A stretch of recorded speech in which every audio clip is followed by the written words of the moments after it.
పేదవాడి ఇంటి పైకి మేము కూల్చివేత్తలతో మా మంది మార్బులను తీసుకుని వెళ్ళమన్నారు. కానీ ఈరోజు చాలా చోట్ల పేదవాడి ఇళ్ల పైకి కూడా బుల్డోజర్లు వెళుతున్నాయి అని చర్చ జరుగుతుంది. 100% ప్రభుత్వ ఆకాంక్ష హైడ్రా యొక్క ఆబ్జెక్టివ్ కూడా పేదవాళ్ల మీద వెళ్ళటం అనేది, వాళ్ళ స్ట్రక్చర్స్ కానీ వాళ్ళ ఇళ్లను కానీ వెళ్ళాలనేది అది మా అభిమతం కాదు, ఆలోచన కూడా కాదు.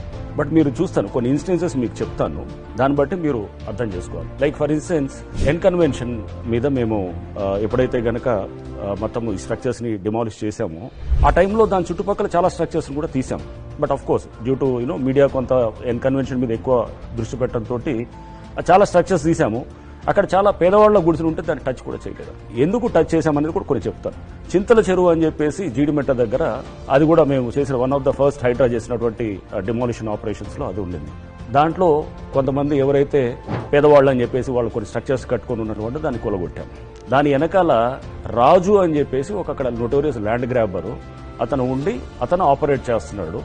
ఈ పేదవాళ్ళన్న ఫసాడ్ అని ఆ ముసుగును ముందు పెట్టి వాళ్ళని చూపిస్తూ వెనకాల ఇతని ల్యాండ్ గ్రాపింగ్ ప్లాన్ అనేది జరుగుతున్నది. అతని మీద గతంలో కేసులు ఉన్నాయి. అండ్ అతను ఒక్కొక్కళ్ళకి 2-3 లక్షలకి చొప్పున అక్కడ ఇచ్చి చెరువులో అంటే FTL లో ఆ చిన్న చిన్న స్ట్రక్చర్స్ రేజ్ చేస్తే దాన్ని వెళ్ళి కొలగొట్టాం. మూడోది మొన్న సున్నం చెరువులో కూడా మీరు చూస్తే గనక మేము అక్కడ కొన్ని స్ట్రక్చర్స్ ని కొలగొట్టాం. అక్కడ ఉన్నటువంటి కొంతమంది పేదవాళ్ళు ఉన్నారు.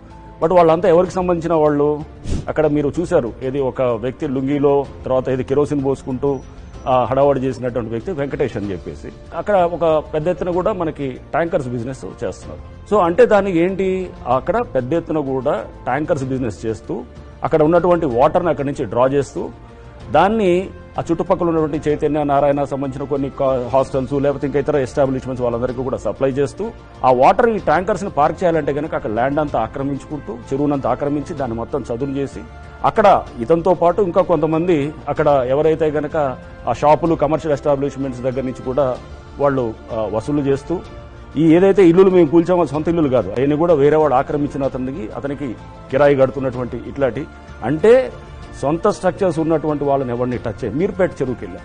మీర్పేట చెరువులో కూడా వెళ్తే కనుక చాలా మంది అక్కడ పేదలు లిటల్ చెరువులో ఇల్లులు ఉన్నాయన్నమాట. కూల్చలేదే. ఎందుకు కూల్చలేదంటే అతని సొంత స్ట్రక్చరు, రేపు అతన్ని కూల్చాలంటే కనుక అతనికి ఒక రీహాబిలిటేషన్ అనేది ఇవ్వాలి. బట్ ఎప్పుడైతే కనుక అతని స్వార్థానికి అంటే ఫసాడ్ ఒకటి చూపిస్తూ నేను ల్యాండ్ గ్రాబర్ అండి, నేను నైట్ వెళ్ళేసి ఒక గుడిసెలు వేస్తాను, లేకపోతే ఒక స్ట్రక్చర్స్ రైజ్ చేస్తాను, ఒక వారం రోజుల తర్వాత తెలుస్తుంది అక్కడ నేను వెళ్ళి కూలుస్తాను, ఒక హైడ్రా అధికారిగా ఒకళ్ళు వెళ్ళి కూలుస్తారు. అది ఏం చేస్తున్నట్టు, అది పేదవాళ్ళని చేస్తున్నట్టు. ఇన్నాళ్ళు జరిగిన డ్రామాలే ఇవి.